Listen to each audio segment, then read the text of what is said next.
Hey everybody, it's Biggie. Welcome to Biggie's Auto. So today we're working on Trainwreck 97 Power Stroke 7.3. Blew the rear out of it. My own stupidity. First time I did a rear, I shimmed it wrong, blew it up. So now I got to do it again. So only this time I know what I did wrong. So we're going to tear this rear apart. It's a Sterling. If you have a OBS Ford, it's Sterling 10.25, 10.5 Sterling rear. Um, that's what I'm going to be working on. And I'm going to get some tools. I'm going to go get this thing in the driveway, and we're going to tear into it and see if we can swap these gears out and wake this thing up a little bit. All right. I'm going to grab tools. I'm going to run the intro while you guys are watching the intro. I'm going to go ahead and I'm going to grab some tools. We're going to get started. See you in a bit. All right, guys. So took the liberty. I went ahead, worked ahead here. So the first thing you're going to want to do is you're going to want to drop your drive shaft here. Watch my camera work. You have where your U-joint is here, obviously, and up here is where it screws into. So these bolts for your drive shaft saddles, okay, they're going to look like that. You're going to need, oh, my eyes are terrible. Let me look here if I can catch it in the glare. You're going to need a T40 T40 socket like that, okay? They shouldn't be on there that hard, so you should be able to get out with just a ratchet. Do yourself a favor when you are doing this.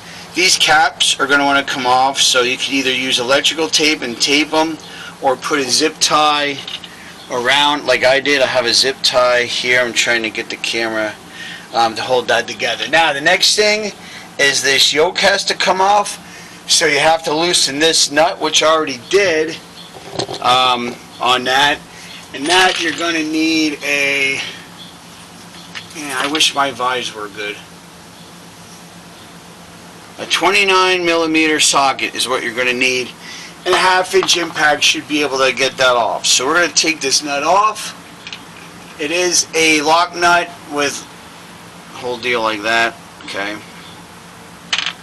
And there's your yoke. Now, what I highly suggest doing, so you don't lose the shit, I will take your saddles here with the bolts. Since these bolts are they're not huge, and I'm afraid they're easy to lose depending where you're working. So I always like to go on the side of caution when possible. So I'm going to go ahead and I'm going to put my saddles on my yoke here, and I'm going to run bolts in by a couple threads at this point, so that way when you go to reassemble,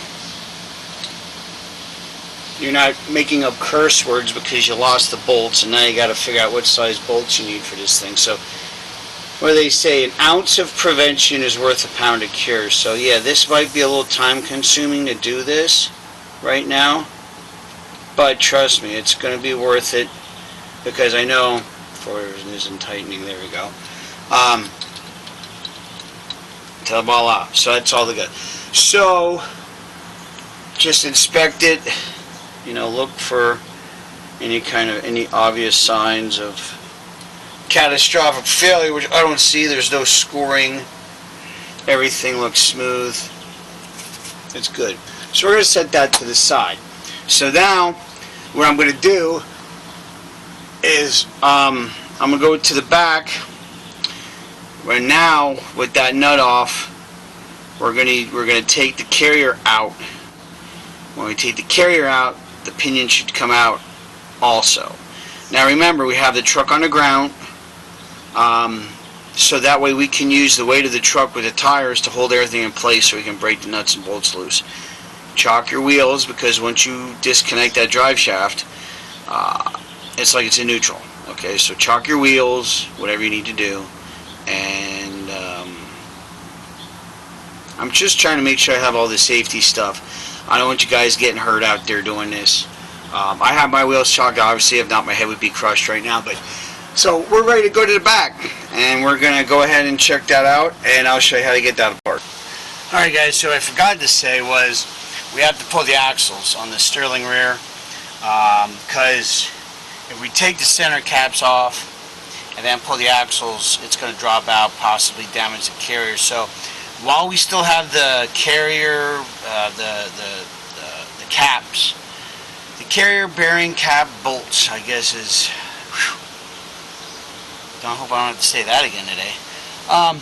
Before we take those out, I'm going to go ahead and pull the axles. So I'll be using, it's a 16 millimeter. I have it on a 3/8 impact. We're going to go ahead and we're going to pull both axles. So I hook this up and just pull these out.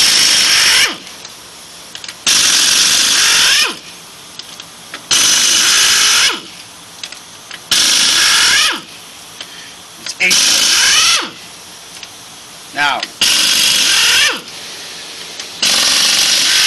if I forget to tell you guys near the end of the video when we're reassembling everything, with these, it wouldn't be a bad idea when you put these bolts back in, put just a little bit of thread lock on them.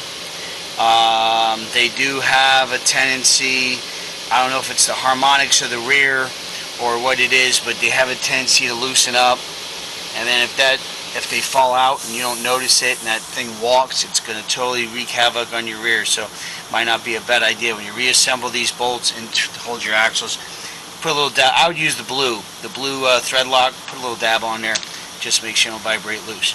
Right? So I'm not going to show you the other side because it's the same mundane shit. So I'm going to get the other side apart. I'm going to pull the axles out, and then we're going to go and see if we can get the carrier out of this thing.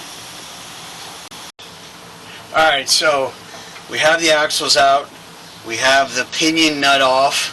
So the pinion technically is loose. The only thing holding this rear together at this point are these 4 bolts here. Your carrier bearing cap bolts. So we're going to go ahead. I'm going to be using a 13/16 impact socket shallow. And we're going to see if we can get this thing out.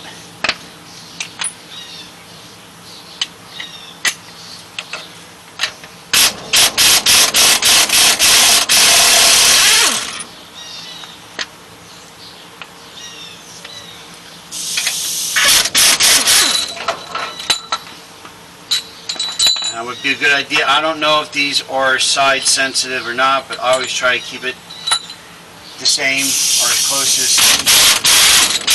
It just makes it easier for reassembly. So we'll go ahead and we're going to put these bolts inside the caps here, and I'll just set them side to side. And our carrier is ready to come out. So I'm going to go ahead and disconnect my impact and get my air hose out of the way, because this thing is probably pretty hefty. So I'm probably going to need a pry bar to pry this out. So I thought it's in there pretty good. So I'm going to go ahead and I'm going to see if I can get this thing out. Actually, it's working itself out here a little bit. Here it comes. So we're just gonna let me see if I can grab because everything is gonna come with it. I'm trying to keep the shims together for reference for reassembly. So then this goes on this side. Alright, so here comes the carrier. Okay, that wasn't exactly graceful, but you get the idea. So here's our carrier with the ring gear, and then we reach in here and we're able to get the pinion gear out as well. So that's all disassembly. So now it's cleanup time, and there's a lot of junk in there from quick thing. Like I said, I put these gears in here and I didn't do it right, so the rear came apart. So needless to say, there is shrapnel everywhere. So I got to clean all that out and figured out what I did wrong. So what I'm going to do is clean this out. I got a kit with the new ring and pinion. We're sticking with 373 gears. That was in it. And originally it was 355, so we're going to put 373 gears in here. I know what I shimmed wrong, so I'm going to go ahead and make the adjustments on the shimming. And we're going to press new bearings in. And after all that, then we're going to run marking compound to make sure that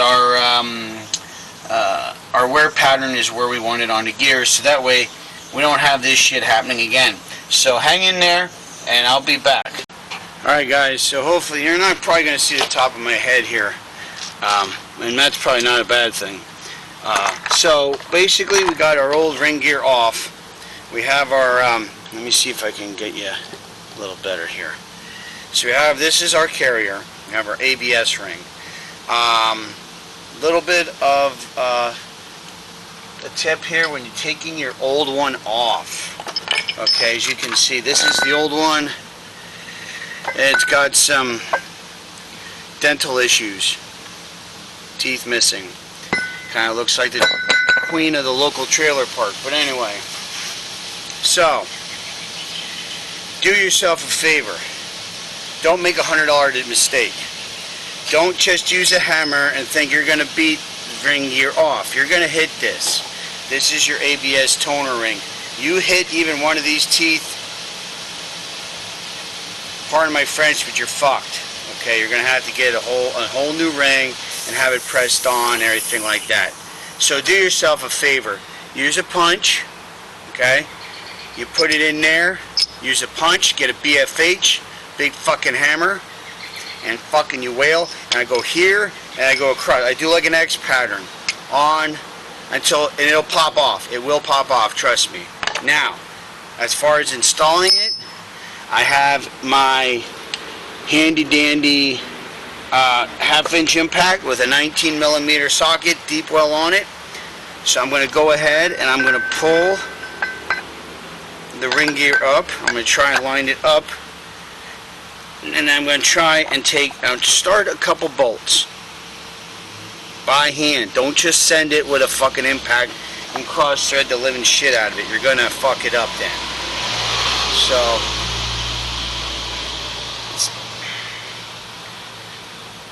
now there's 12 bolts total. So I'm going to put like 4 of them in an X pattern. Okay? And then what I'm going to do, I'm going to run it up little by little.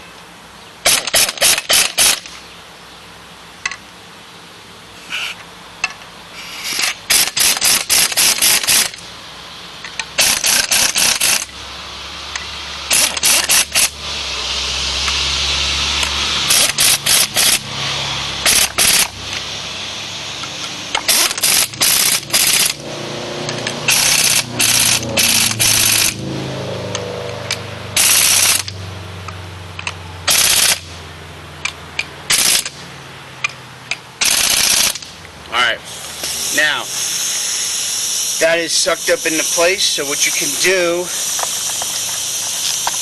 is take the rest of your bolts, and I would just hand start them at this point.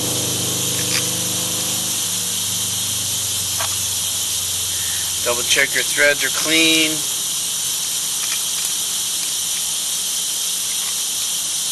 Now what you can do is you can just go and drive them home.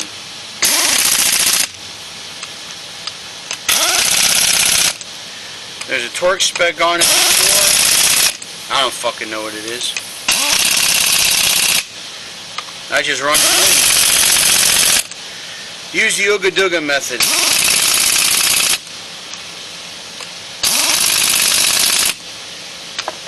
But basically that's tight against.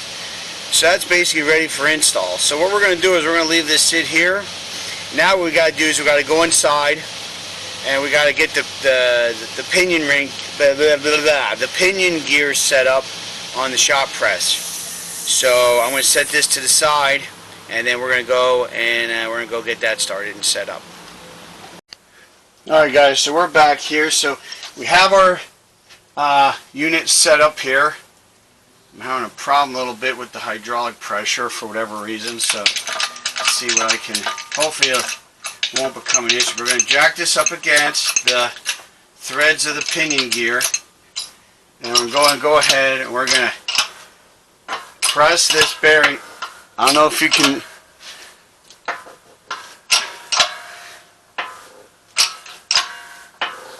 hear it.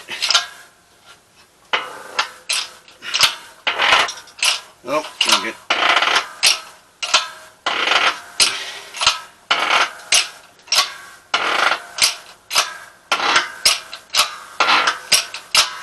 And keep going. You can hear it, and you can see, I don't know if you can see, but it's moving out.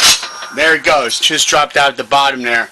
So now, what we can do, we can remove all this. Let's open this up. Let that. So we have our bearing, and this bearing's done. It's cooked. You can see too much heat cooked the bearing. So that one we're definitely going to be replacing. So if we take this pinion gear is fucked too. It's too hot. You can see it got too hot. I don't know if you can see the black.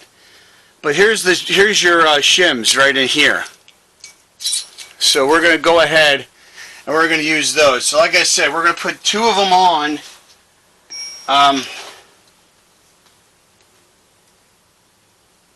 We're going to put two shims on our new one. So let's go ahead and we're going to, here's the new bearing. So we're going to put our shims on there.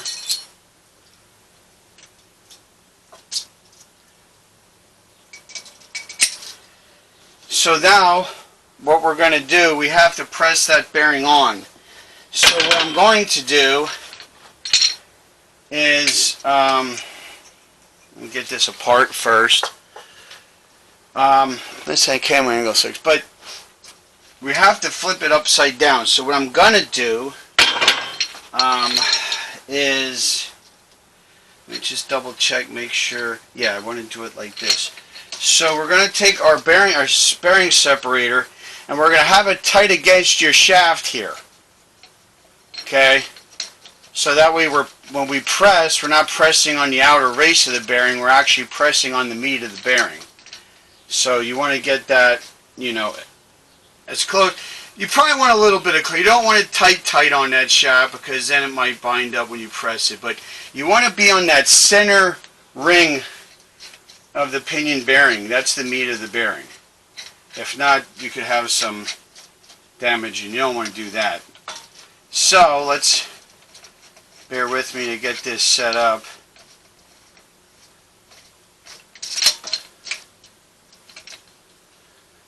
We're almost there, folks.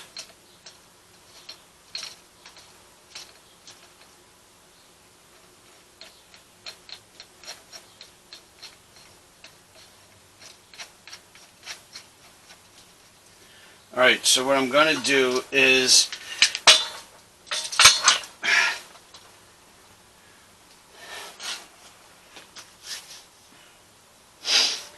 I'm probably going to need to move the table up this time because now I'm going to be pressing on the actual gear itself because I want to press it down on. So I'm going to go ahead. I have too much junk in my way. I'm going to go ahead, if I can get in here, and I'm going to move this up some.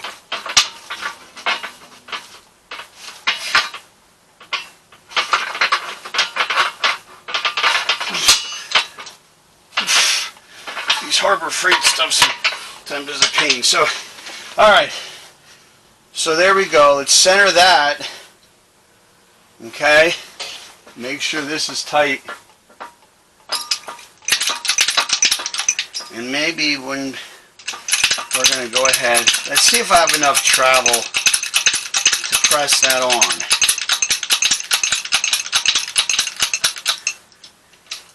Alright, so now we're going to get our handle. In this case, it's a 1/2 inch drive extension. We're going to watch as it's going on. Why is this thing? There we go. There it goes. I don't know if you can see on the camera, but you can hear it sliding on. And you're going to keep going till it goes no more. Right there. Actually, no, it has to go more yet. You want that up as tight against.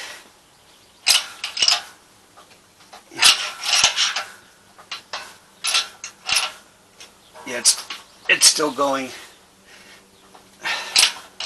I'm wondering if I'm maxed out of travel.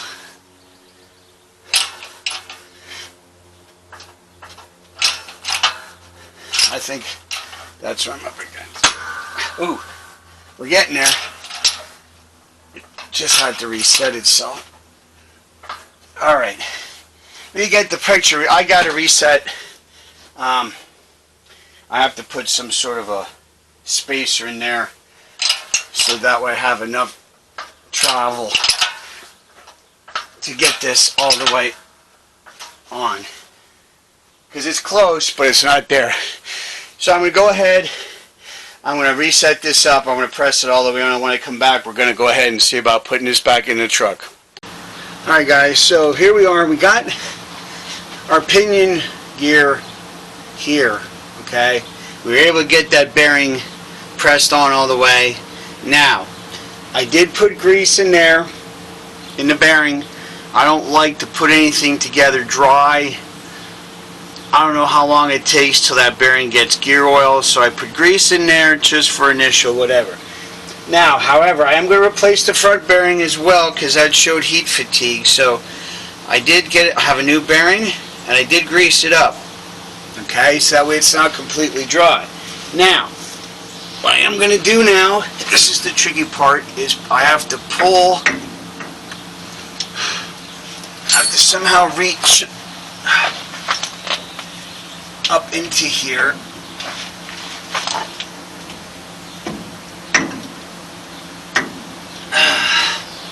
If my arms were just a little longer, it'd be great.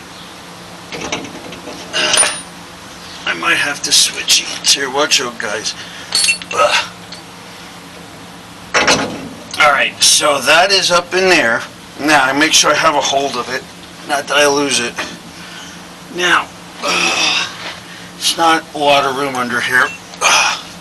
So, I can hold that, I'm hoping, get the bearing on here without a huge to-do.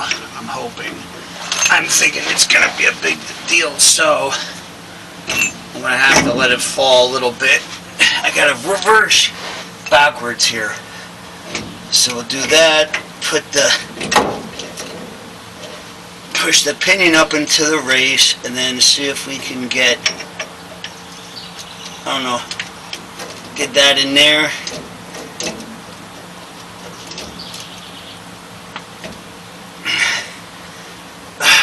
And now I have to try and flip around. There was a washer that goes on here. And then I'm just going to use this nut for now until I do final assembly.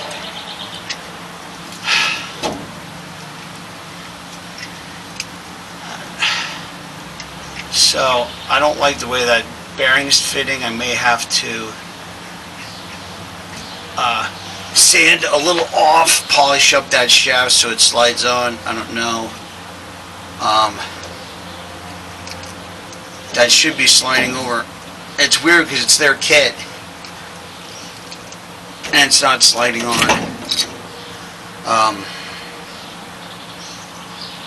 So I might have to take that back apart, see what's going on there. I don't want to take too much off because it has to be a tight fit so it doesn't spin, but I hate to kind of run that in with the impact and strip something out. So I'm going to take a look at that and then hopefully we get this back together. Alright, so we're back here. We got the pinion in with the bearing. Now the only thing I didn't put in here was the seal. Okay, here it is. The new pinion seal I left out because we're not 100% sure. We might have to take this back apart if we have to adjust our pinion shim. Okay, so when you assemble this, you can leave the pinion seal out. Okay, you're not going to be putting oil in anyway, so it's no big deal. And you have it, I have it tight, it's in there, I'm pulling on it, there's no in play, so that's nice and tight, but yet turns free. So what I'm going to do now is we're going to switch to the back, and we're going to put the carrier in with the shimming, and then once we do that, we're going to put that in, and then we're going to check our wear pattern. Alright, so we have our carriers in here, we have our ring gear, pinion, we have our shims, and we have our caps tight. So now we want to check our wear pattern, or the contact pattern, whatever you want to call it. So we're going to take some marking compound, some there, we're going to put it on a brush, and we're going to do some painting.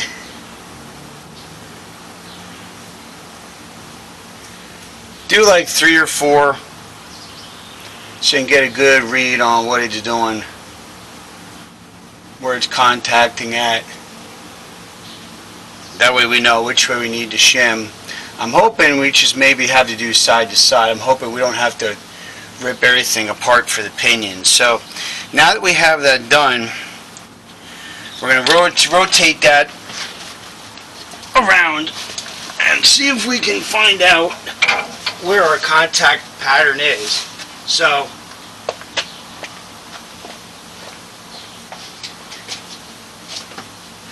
just bear with me until I crawl around. So let me move some things here. I'm going to see what this is doing while I'm turning it. So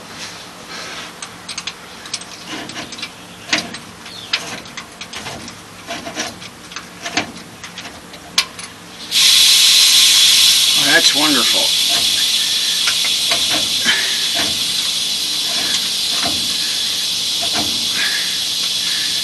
So we have a little bit of maybe a little bit of an issue, I don't know. I don't know if we can see a contact pattern on there yet or not. There's a little bit of one. I'm going to try around again. Unless I go, let me try going the other way.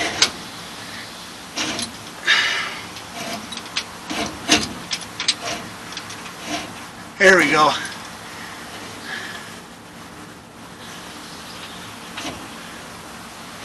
One more time. I don't know, that looks, I'm going to have to look real close, but that looks pretty well centered to me. I mean, I could be wrong.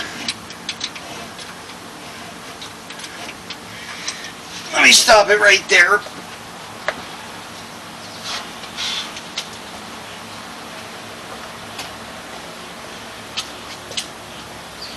So let's take a look at this thing.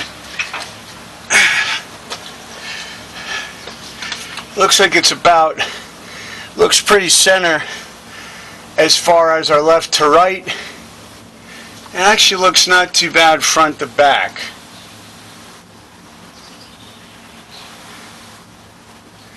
That's pretty center on that. It's pretty uniform too.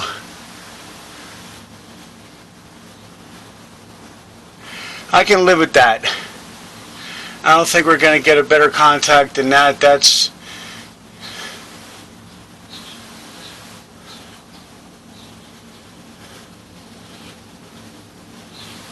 pretty decent.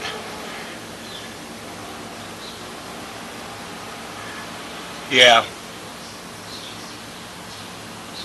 I mean, it could come out a little bit, but I'm going to leave it there. That looks pretty decent to me. We're going to check it when we do an oil change, because I'm going to drive it for probably about 200 miles and I'll change the oil and I'll check it again. But that to me looks pretty decent. So for now, what we're going to do is if you remember, we didn't put the seal on for the pinion. So now what I'm going to do is I'm going to take the yoke back off, and then we're going to put the seal on, and then we'll tighten everything up, put the drive shaft back on. We're going to clean this up, and we're going to put a rear end. We had to get a new rear end cover because we put a hole from the shrapnel flying through the other one. There's a huge hole in the other one, so I went and I bought another rear end cover for this as well. So let me go do that, and when I come back, we'll have this all hopefully together. Hey guys, just got back from taking a road trip with the old OBS Ford with the gear swap. No noise, everything works fine, there's no grinding, it goes in gear nice, it shifts nice, and believe it or not, the 373s in this thing really wake it up. It gets up to RPM a little quicker where I can get into boost. It really, from what I feel, it really made a difference. So anyway, put oil in it, we put the new cover on. It seems like it's working great. If you're looking to do a rear swap, if you have a shop press and some common sense, you can figure it out. As far as your shimming, your baselines go off of what was in the rear when you took it apart, and that's what I should have done and I didn't. And this thing, like I said, you saw the gear pattern. The thing is quiet. It doesn't make any grinding or hum or any noise like that. It works great. I'm really tickled pink. Now hopefully we can work on getting that trailer over there hooked up and get the old turd down to the drag strip, and maybe get that thing down to the drag strip and turn some times and have this thing almost bulletproof that we can go down there with no fear. So anyway, that's it for now. Like and subscribe, leave a comment. It was a little rushed, I'm sorry. It might seem like I skipped around, but honestly I'm beat, I'm tired. It was a long day. So I hope this helps if you're doing a gear swap. So anyway, until next time, watch out for each other, take care of each other. See you next time right here on Big E's. Bye for now.